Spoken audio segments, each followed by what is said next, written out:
ओम नमो भगवते वासुदेवाय। स्वागत है आप सभी का हमारे चैनल पर। आज है 3 जून 2026 और आज आप सुनेंगे पुरुषोत्तम मास के महात्म का 18वां अध्याय। आज संकष्टी गणेश चतुर्थी का व्रत भी है। इस दिन भगवान गणेश की पूजा अर्चना करने से, व्रत रखने से और चतुर्थी की कथा सुनने से सभी प्रकार के संकटों का नाश होता है। अगर आपने व्रत रखा है तो श्रेष्ठ है, अगर नहीं भी रखा तो भी कथा अवश्य सुनिए। हमारे चैनल पर संकष्टी चतुर्थी व्रत की कथा और चौथ माता की कथा अपलोड की जा चुकी है, तो आप अवश्य ही सुनिए। और इस वीडियो में आप सुनेंगे पुरुषोत्तम मास के महात्म का 18वां अध्याय, श्रीमद् भगवद गीता के 11वें अध्याय का हिंदी अनुवाद और सीता माता के नित्य की कथा। तो वीडियो को अंत तक अवश्य देखिए और अगर कथाएं आपको पसंद आए तो लाइक अवश्य करिएगा। और अगर अभी तक आपने हमारे चैनल को सब्सक्राइब नहीं किया है तो चैनल को भी सब्सक्राइब करके बेल आइकन पर क्लिक कर लीजिए। तो आइए शुरू करते हैं आज की कथा, पुरुषोत्तम मास के महात्म का 18वां अध्याय। इस तरह उस ब्राह्मण के विलाप को सुन दसों दिशाओं में गरजता हुआ अकाल मेघ आया।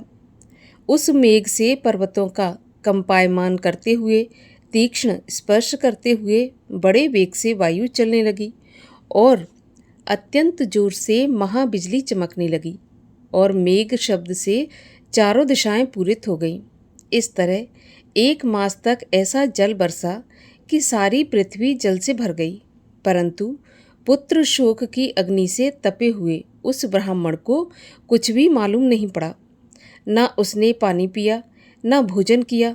पुत्र पुत्र इस तरह पुकारते हुए ही उसको सारा महीना व्यतीत हो गया। ये मास श्री कृष्ण का प्रिय पुरुषोत्तम मास था। सो अनजाने में ही उस ब्राह्मण ने पुरुषोत्तम मास की सेवा कर ली। इससे अत्यंत प्रसन्न होकर कृष्ण भगवान प्रकट हुए। उस समय मेघ बरसना भी बंद हो गए थे। फिर उस ब्राह्मण ने शीघ्र बालक को पृथ्वी पर रख के अपनी पत्नी सहित भगवान श्री कृष्ण को दंडवत नमस्कार किया और हाथ जोड़कर भगवान कृष्ण के आगे बैठ गया। अनजाने में पुरुषोत्तम मास के सेवन से प्रसन्न होकर भगवान अमृत वाणी से बोले, हे ब्राह्मण, तुम धन्य हो और अत्यंत ही भाग्यवान हो। जो कुछ होने वाला है सो सुनो, मैं तुम्हें बताता हूँ। ब्राह्मण, तेरे इस बालक की 12,000 वर्ष की आयु होगी। हे ब्राह्मण, ये तेरे को सुख देने वाला बालक होगा, इसमें कोई संदेह नहीं। मैंने तुझको पुत्र दिया। नारायण बोले, हे नारद, भगवान के इतना कहने पर उस ब्राह्मण का बालक जीवित होकर उठकर बैठ गया और ब्राह्मण और उसकी पत्नी दोनों बालक को देखकर आनंदित हुए और देवता भी फूलों की वर्षा करने लगे। शुकदेव जी ने दोनों माता पिता तथा हरि को प्रणाम किया और गरुण भी पुत्र सहित ब्राह्मण को देख अत्यंत प्रसन्न हुए। तब ब्राह्मण आश्चर्ययुक्त होकर श्री हरि को प्रणाम करके हाथ जोड़कर गदगद वाणी से संशय काटने के लिए आनंद सहित भगवान से पूछने लगे, भगवान, मेरे 4,000 वर्ष तक निरंतर महाकठिन तप करने पर आपने जो कठोर वचन हमसे कहे थे कि मेरे 7 जन्मों में भी पुत्र का सुख नहीं है, उस वाक्य के उल्लंघन का हेतु और मरे हुए बालक को जीवित करने का कारण क्या है? इसके आगे की कथा आप सुनेंगे अध्याय 19 में, अगले वीडियो में। और अब सुनिए श्रीमद् भगवद गीता के 11वें अध्याय का हिंदी अनुवाद।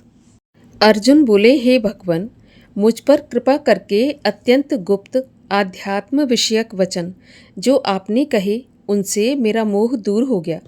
हे कमल नेत्र, मैंने जीवों की उत्पत्ति और नाश का कारण और आपका अक्षय महात्म आपके मुखारविंद से विस्तार पूर्वक सुना। हे पुरुषोत्तम, आपने जैसा अपना वर्णन किया वह आपका रूप देखने की मेरी इच्छा है। हे योगेश्वर, हे मधुसूदन, आप यदि मुझे उसको देखने योग्य समझें तो आप अपना वह अव्यय रूप मुझे दिखाइए। श्री भगवान ने कहा, हे पार्थ, नाना प्रकार के, नाना वर्णों के और नाना आकार के शत शत सहस्त्र दिव्य रूपों को देखा। हे भारत, तुम वसु, रुद्र, अश्विनी कुमार, मरुदगण और पहले कभी न देखे थे ऐसे आश्चर्य देखो। हे गुणाकेश, चराचर सहित ये जगत देखो और जो कुछ देखना चाहते हो यहाँ मेरी देह में देख लो, परंतु इन नेत्रों से मुझे नहीं देख सकोगे, इसीलिए मैं तुमको दिव्य नेत्र देता हूँ, उनसे मेरा दिव्य रूप देखो। संजय ने धृतराष्ट्र से कहा, हे राजन, इस प्रकार श्री कृष्णचंद्र जी ने अर्जुन से कहा और उसको दिव्य दृष्टि देकर अपना अलौकिक रूप दिखाया। उस विश्व रूप के अनेक मुख और अनेक नेत्र थे, उनमें अनेक अद्भुत दृश्य थे। देह पर अनेक सुंदर सुंदर आभूषण तथा आयुधों से सुसज्जित थे। देह पर दिव्य दिव्य वस्त्र थे, दिव्य गंध शरीर पर लगे थे। उस समस्त आश्चर्यमय अनंत देव के सब ओर मुख दिखाई देते थे। आकाश में यदि हजारों सूर्य भी अपनी प्रभा एक साथ दें तो उस महात्मा की प्रभा की समानता नहीं कर सकते। उस समय अर्जुन ने देवादिदेव के शरीर से अनेक प्रकार के विमल इस समस्त जगत को एकत्रित देखा। तब अर्जुन आश्चर्य से चकित हो गया, उसका शरीर रोमांचित हो गया। उसने शीश नवाकर हाथ जोड़कर कहा, हे देव, तुम्हारी देह में सभी देव, भिन्न भिन्न प्राणियों के समुदाय, कमलासन पर बैठे हुए देवताओं के ईश ब्रह्मा, संपूर्ण ऋषि और दिव्य सर्पों को मैं देखता हूँ। हे विश्वेश्वर, तुम्हारे अनेक भुजा, अनेक उदर, अनेक मुख, अनेक नेत्र, तुम्हारा रूप अनंत है। तुम्हारे अंत तथा आदि को नहीं देख पा रहा हूँ, किंतु समस्त विश्व में तुम्हारा ही रूप देखता हूँ। तुमको किरीट युक्त, गदा चक्र धारे, चारों ओर से दैदीप्यमान तेजो राशि, सर्वत्र चमकते हुए अग्नि तथा सूर्य की भांति प्रकाशवान, दुर्भिक्ष और अपरंपार देख रहा हूँ। मेरे मत से तुम ही ब्रह्म जानने की वस्तु, विश्व के महान आधार, नित्य सनातन धर्म के रक्षक, पुराण पुरुष हो। मैं आपको आदि मध्य तथा अंत से रहित, अनंत शक्ति, अनंत भुज, चंद्र सूर्य हैं नेत्र जिसके, ऐसे कांतिमान अग्नि के समान मुख वाला अपने तेज से इस संपूर्ण संसार को तपते हुए देख रहा हूँ। हे महात्मन, पृथ्वी और आकाश के मध्य का वह अनंत और संपूर्ण दिशाओं आपसे ही व्याप्त हो रही हैं। आपका ये अद्भुत और उग्र रूप देख तीनों लोक व्यथित हो रहे हैं। ये देखो, देवताओं के समूह तुम्हारी शरण में आ रहे हैं। उनमें कितने ही भयभीत होकर हाथ जोड़ के आपकी प्रार्थना कर रहे हैं। महर्षियों और सिद्धों का समूह स्वास्ति कहकर नाना प्रकार से आपकी प्रशंसा कर रहा है। रुद्र, आदित्य, वसु, साध्य, विश्वदेव, अश्विनी, मारुत, पितृ, गंधर्व, यक्ष, असुर, सिद्ध इनके संग विस्मित होकर आपकी ओर टकटकी लगाकर देख रहे हैं। हे महाबाहो, अनेक नेत्र, अनेक बाहु, अनेक जांग, अनेक पेट, कराल दंत युक्त आपका ये विशाल रूप देख सब अत्यंत भयभीत हो रहे हैं और मैं भी घबरा ही रहा हूँ। आकाश तक पहुँचे हुए आपके प्रकाशमान अनेक वर्षों से फैलाए हुए मुख के जलने वाले विशाल नेत्र युक्त तुमको देखकर हे विष्णु, मेरा जी घबरा रहा है। मुझसे धैर्य नहीं धरा जाता और चित्त स्थिर नहीं होता। हे देवेश, हे जगन निवास, इन भयंकर दाढ़ों वाले और कालाग्नि के समान आपके मुखों को देखकर मुझे दिशा नहीं सूझती। मैं शांति नहीं पाता, अतएव मुझ पर दया करो। धृतराष्ट्र के दुर्योधन आदि पुत्र अपने साथ अनेक राजाओं सहित और भीष्म, द्रोण और कर्ण तथा हमारी ओर से मुख्य मुख्य योद्धा बड़ी बड़ी दाढ़ों से युक्त विकराल आपके मुख में शीघ्रता से प्रवेश कर रहे हैं और उनमें कितने लोग आपके दांतों में दबकर ऐसे दिखाई देते हैं मानो उनका शरीर चूर्ण हो गया हो।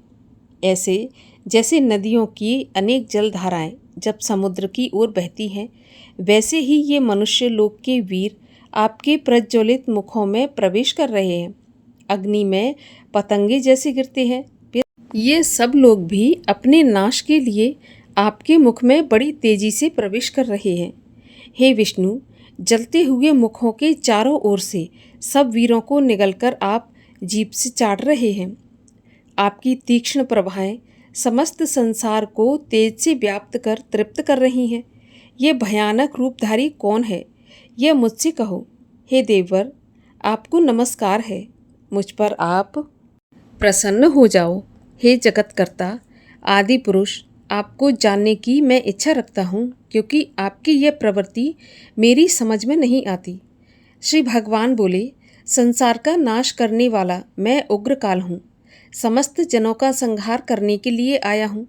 तुम्हारे युद्ध न करने पर भी ये वीर जीवित नहीं रह सकेंगे। अतएव तुम उठो, शत्रुओं का संहार करके यश को प्राप्त कर इस समृद्धशाली राज्य का भोग करो।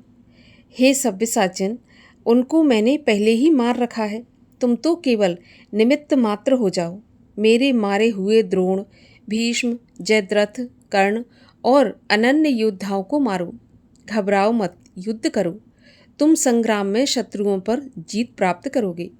संजय ने कहा। इस प्रकार श्री कृष्ण के वचन सुनकर मुकुटधारी अर्जुन हाथ जोड़कर कंपित और भयभीत हुए। साष्टांग प्रणाम कर नम्रतापूर्वक बोले, हे ऋषिकेश, आपके गुणगान करने से सारा संसार प्रसन्न और प्रेम मग्न हो रहा है। राक्षस डर करके दिशाओं की ओर भागते हैं और सिद्ध पुरुष आपको नमस्कार करते हैं। सो ठीक है, हे महात्मन, हे अनंत, हे देवादि देव, हे जगन निवास, आप ब्रह्मा से भी श्रेष्ठ हो। आपको देवता क्यों न नमस्कार करें।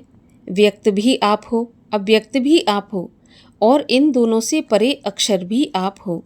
हे अनंत रूप, आप आदि देव हो, विश्व के परम आधार हो, ज्ञाता और ज्ञेय हो। श्रेष्ठ स्थान आप हो, विश्व का विस्तार करने वाले आप हो। आप वायु, यम, अग्नि, वरुण, चंद्र, ब्रह्मा और ब्रह्मा जी के भी पिता हो। आपको नमस्कार है, और फिर भी बार बार आपको ही नमस्कार है। हे सर्वस्वरूप, आप अनंत, वीर्यवान तथा अतुल पराक्रमी हो। आप जगत में व्याप्त हो, इसीलिए स्वरूप हो। तुम्हारी महिमा को न जानकर मैंने तुमको अपना मित्र मानकर हे कृष्ण, हे सखा, ऐसा जो तिरस्कार से कहा, सो प्रमाद से अथवा स्नेह से हे अच्युत विश्वरूप, तुमसे इन बोलों की क्षमा मांगता हूँ, जो कि परिहास से विहार, सोने, बैठने और भोजन के समय अकेले अथवा मित्रों के मध्य मैंने तुम्हारा अपमान किया है। तुम इस स्थावर जंगम रूप लोक के पिता, पूज्य और महान गुरु हो। त्रिलोकी में भी तुम्हारे समान कोई नहीं है। तुमसे अधिक अतुल प्रभाव कहाँ से होगा। इसीलिए हे ईश्वर, तुमको सिर झुकाकर प्रणाम करके यही प्रार्थना करता हूँ कि मुझ पर कृपा करो।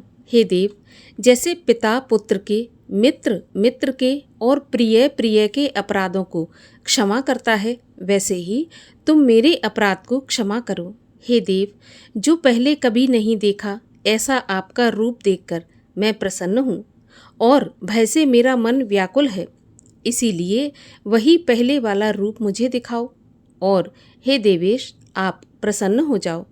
हे सहस्त्रबाहु, हे दिव्य मूर्ति, मैं फिर आपको वही किरीट, गदा और हाथ में चक्र धारण किए हुए देखना चाहता हूँ। श्री कृष्ण भगवान बोले, अर्जुन, मैंने प्रसन्न होकर ये तेजोमय, अनंत आद्य और विश्वरूप अपने योग के प्रभाव से तुम्हें दिखाया, जिसको तुम्हारे अतिरिक्त इससे पहले किसी ने नहीं देखा। हे पांडवों में श्रेष्ठ, मनुष्य लोक में तुम्हारे सिवा कोई वेदों के अध्ययन, दान, अग्निहोत्र आदि और घोर तपों को करके भी ये रूप धारण किए मुझको नहीं देख सकता। मेरा ऐसा भयानक रूप देखकर तुम व्याकुल और मूढ़ मत हो।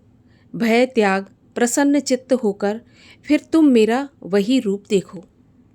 संजय कहने लगा, श्री कृष्ण जी ने फिर अपना चतुर्भुज रूप दिखाया और सौम्य रूप धारण कर लिया। उस महात्मा ने अर्जुन को, जो भयभीत था, धीरज बंधाया। अर्जुन ने कहा, हे जनार्दन, आपके इस सौम्य दिव्य मंगल रूप को देखकर अब मैं प्रसन्न चित्त हो स्वस्थता को प्राप्त हुआ।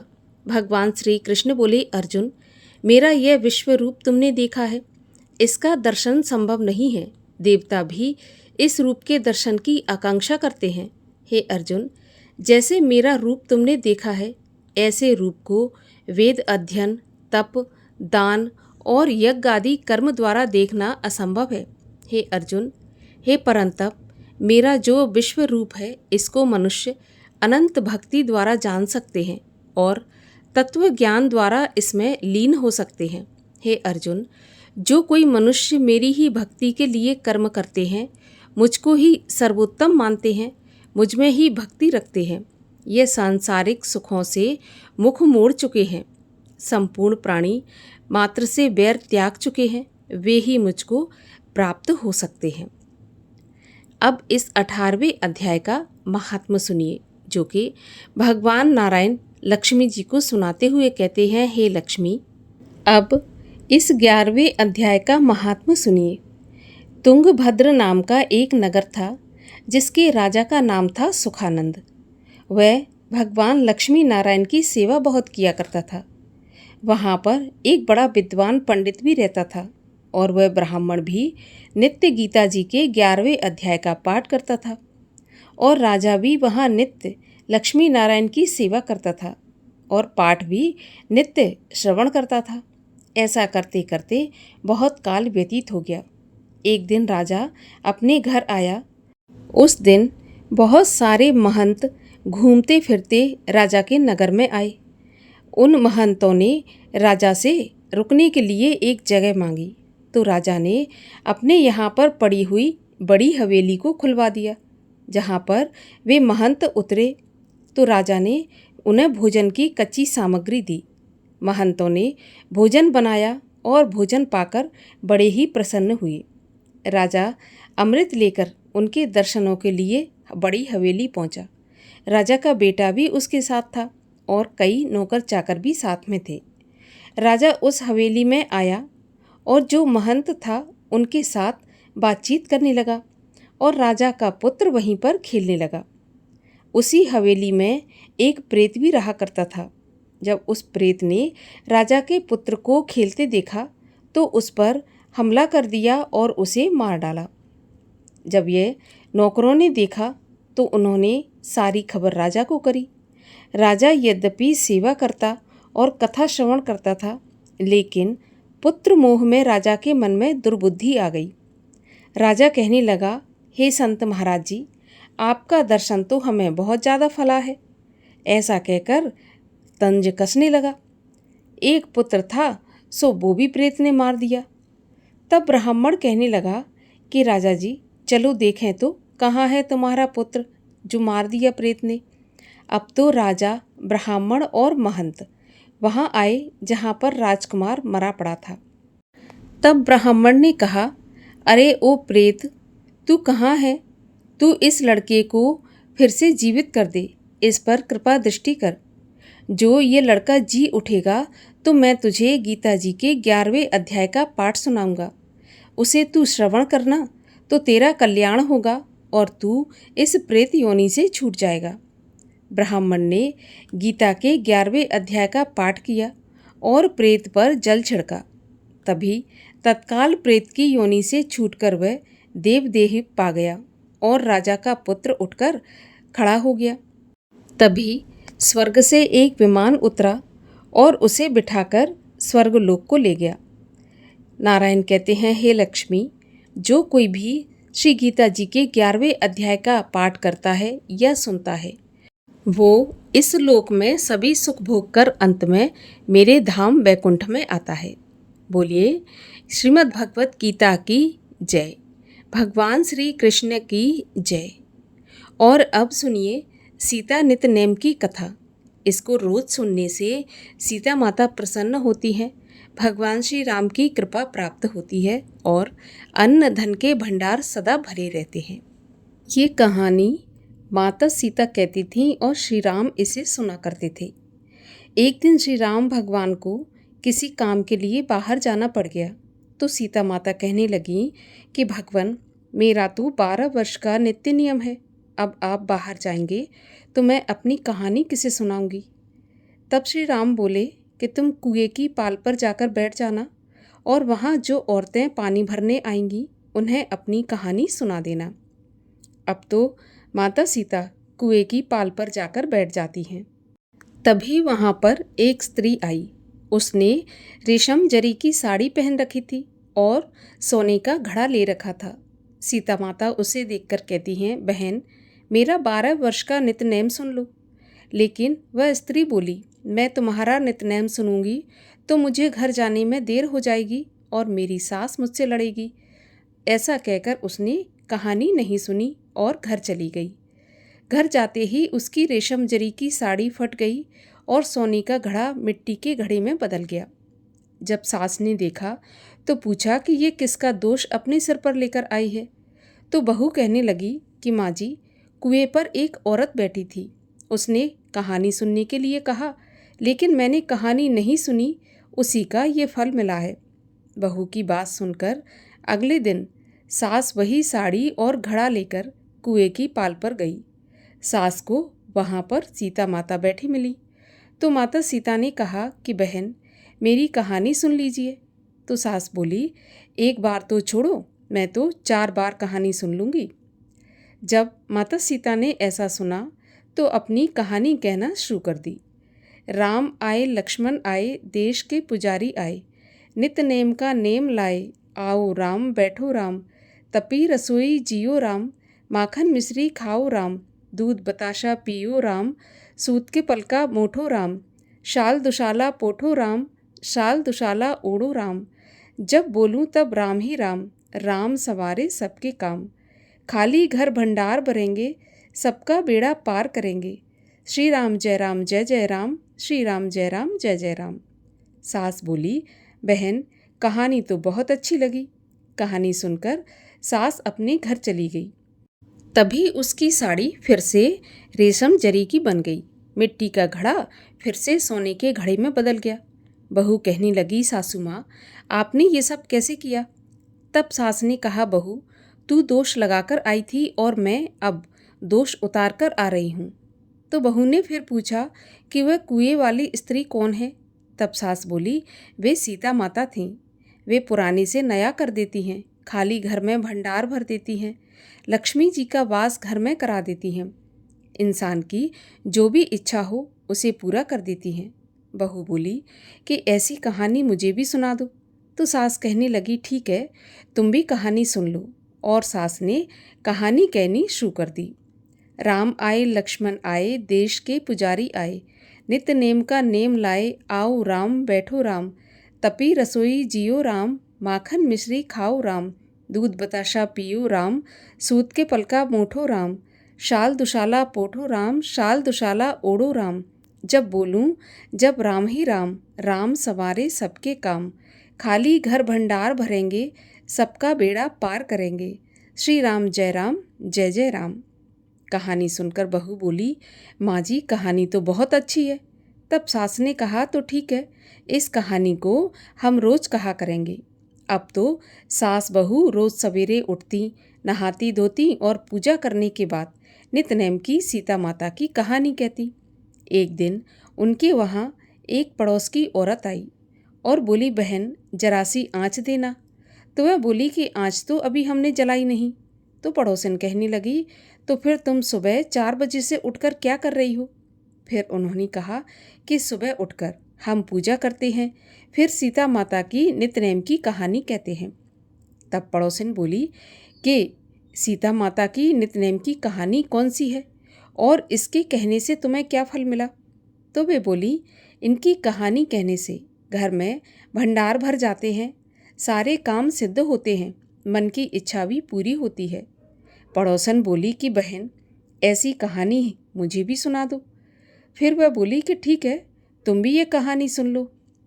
और ऐसा कहकर उसने कहानी कहनी शुरू कर दी। राम आए लक्ष्मण आए, देश के पुजारी आए, नित नेम का नेम लाए, आओ राम बैठो राम। इस प्रकार से सारी कहानी पड़ोसन को सुना दी। सारी कहानी सुनने के बाद पड़ोसन कहने लगी, बहन, कहानी तो मुझे बहुत अच्छी लगी, अब तो वह पड़ोसन भी नित्यनेम सीता माता की कहानी कहने लगी। कहानी कहने से सीता माता ने पड़ोसन के भी भंडार भर दिए। अब तो पूरे मोहल्ले में नित्यनेम की कथा चल पड़ी। हर किसी की मनोकामना पूरी होने लगी। हे माता सीता, जैसे आपने उनके भंडार भरे, वैसे ही आप हमारे भी भंडार भरना। जो ये कहानी सुने, कहे और हुंकारा भरे, उनके भी घर के भंडार सदा भरे रखना। बोलिए सीता माता की जय।